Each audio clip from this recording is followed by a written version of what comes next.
Welcome to WordBites, friend, where I share bite-sized messages that bring big-time changes to you. I'm Wumi Ademola. We have been talking about how to prepare, how to get ready for the new year, 2020. There's no better time than right now, the last month of 2019, to start getting ready for 2020 so that the new year does not catch you unaware. And if you want the new year to be your very best to date, you must prepare. My husband loves to say this. He says, prayerful preparation prevents poor performance. That's a mouthful, but pretty much what it means is that if you want to have a great year, you have got to prepare.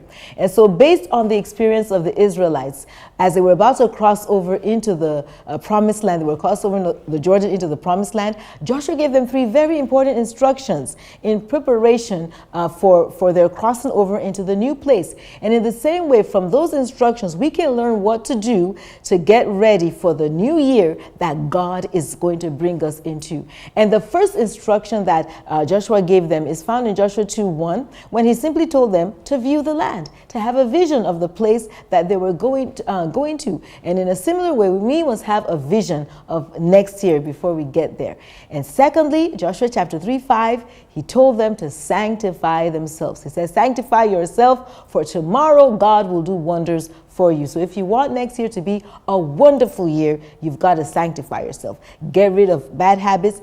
Get rid of sins that distracts and disqualifies you from the good things God has in store for you. Now today we're going to conclude by talking about the third thing you must do, the third way you can prepare for the new year. And it's found in the next verse, Joshua 3:6, the next verse.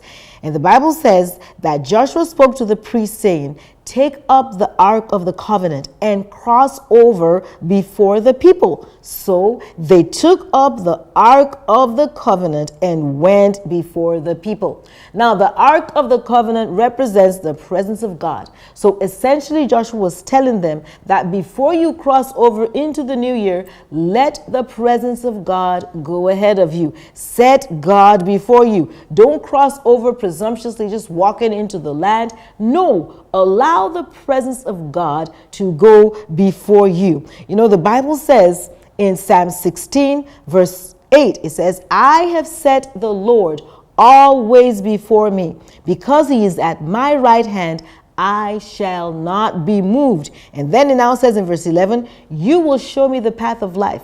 When you set God before you, God will show you the path of life. In your presence, it says, is fullness of joy. At your right hand are pleasures forevermore.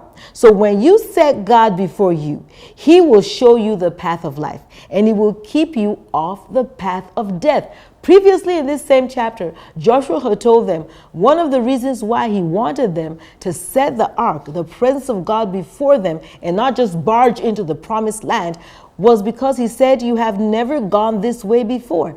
And similarly with us, we have never. 2020 is a year that none of us have been into. Only God has been into that year. So it only makes sense. It's only wise for you to follow the one who's already been into that year. God has already been into 2020. And so it's very important to do what the psalmist did. Set the Lord before you. Don't just enter into the year, just watch the days pass by and boom, you're into January 1. Don't do that. Set God before you and you will not be moved. And God will show you the path of life. In his presence is fullness of joy. At his right hand side are pleasures forevermore. So if you want the year to be a year of joy and not a year of sorrow, set God before you. If you want it to be a year full of pleasures, full of testimonies, full of good things, and not full of pressures and problems of all sorts, set God before you. And how do you do this? Pretty much what I've been talking about all through this series. You take time out, a full day at least, my friend. I cannot overemphasize this. Don't get too busy with the holidays in December. Take at least one day. 2 would even be better, just to lock up yourself. Be alone with God in prayer and also fasting. Worship the Lord. Minister to him. Be quiet in his presence. Ask the Lord for his direction in the coming year. It's very, very important that you do this. Commit every single day, every single week, every single month of next year into the hands of the Lord even before the year starts, even before you cross over into the year. And I tell you, you do this. From experience, I have come to know that when you take time to be alone with God in the month of December, I tell you, you kind of set yourself up for success in the previous year. Since I've been doing this in my life, I have never known a better yesterday. So always do that. Set time. That's what I've pretty much been sharing all through this series. Take time, a day at least, to be all alone with God in prayer. Commit the year into the hands of the Lord, and you will not be moved. God will show you the path of life, and God will make sure that your year, 2020, is a year full of joy and a year full of pleasures in Jesus' mighty name. I do trust you were blessed. Thank you for watching, and come back next week as we start another study. And also, if you've not already done so, please subscribe to this Knowing God Media YouTube channel. Click the red button, hit the notification bell, and you'll be instantly notified when a new video comes out. And also follow all our social media handles, Facebook, Twitter, and Instagram. God bless you.